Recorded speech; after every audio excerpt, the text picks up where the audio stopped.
તો hey guys, આજના ધાર્મિક વ્લોગમાં આપનું હાર્દિક સ્વાગત છે. અને આપણે થઈ ગયા હતા સવારમાં રેડી, કેમ કે આજે છે ભાઈની એન્ગેજમેન્ટ. અને ભાઈ હું તો આવી ગયો દાદા પાસે. દાદાને નાહી ધોઈ લીધું હતું અને આપણે એને કહી દીધું ગુડ મોર્નિંગ ને એના આશીર્વાદ લઈ લીધા. અને ભાઈ પપ્પાએ તો હજી નાહવા પણ નહોતા ગયા, એમને મોકલા ફટાફટ નાહવા, એમના છોકરાની સગાઈ છે. અને ભાઈ આ ભાઈ સવારમાં આવી ગયા હતા મગજ ખાવા મારું, નાયા ધોયા વગરના. એમની વાઈફે એમને નાયા ધોયા વગરના મોકલી દીધા હતા. ઉપર આવ્યો ને તો ભાઈ મામીને બધા લોકો નાસ્તો કરતા હતા ને બધા મહેમાન આવી ગયા હતા.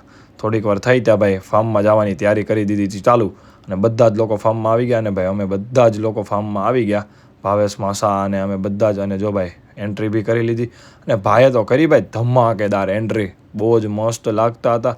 અને ભાઈ ભાભી તો એટલા જ મસ્ત લાગતા હતા, કેમ કે અમારો ભાઈ એવો સારો છે. અને ભાઈ ભાભીને પછી બેસાડી દીધા અમે પાટલે, કેમ કે એની વિધિ કરવી પડે. વિધિ કરી નાખી અને ભાઈને વિધિ કરવા બેસાડી દીધો. અને ભાઈ અમે તો પછી ગોળધાણા ખાઈ લીધા, મેં પણ ગોળધાણા ખવડાવી દીધા. અને અમારા ભાઈનો સાળો એટલો જ ખુશ હતો. અને ભાઈ આમાં અમારા ભાઈના ફ્રેન્ડ કાંઈ જ ઘટે નહીં ભાઈ, બધા એકથી એક ટીકડે ટીક. ને આ ભાઈ શર્મિલી માયા હતી ખૂબ જ. અને ભાઈ અમારા ભાઈએ પછી કરી દીધી રિંગ સેરેમની. અને ભાઈ બધા જ લોકો ફૂલ ને ફટાકડા ને કરી દીધું હતું મસ્તમ ધમાકેદાર એન્ટ્રી. અને ભાઈ થોડીક વાર થઈને ઉમેશભાઈ આવી ગયા હતા અમને જમવા. અને ભાઈ અમારા ભાવેશભાઈ જો ડીશ લઈ લીધી છે, હું તો આવી ગયો ઘરે. અને ભાઈ પછી તો ડેકોરેશન કુમકુમ પગલાંનું કર્યું હતું ભાઈ, ખૂબ જ જોરદાર હતું ભાઈ. જે ભાઈ કર્યું હતું ભાઈને થેન્ક યુ. આજના ધાર્મિક વ્લોગમાં જેટલું છે. જય શ્રી કૃષ્ણ, જય સિયારામ.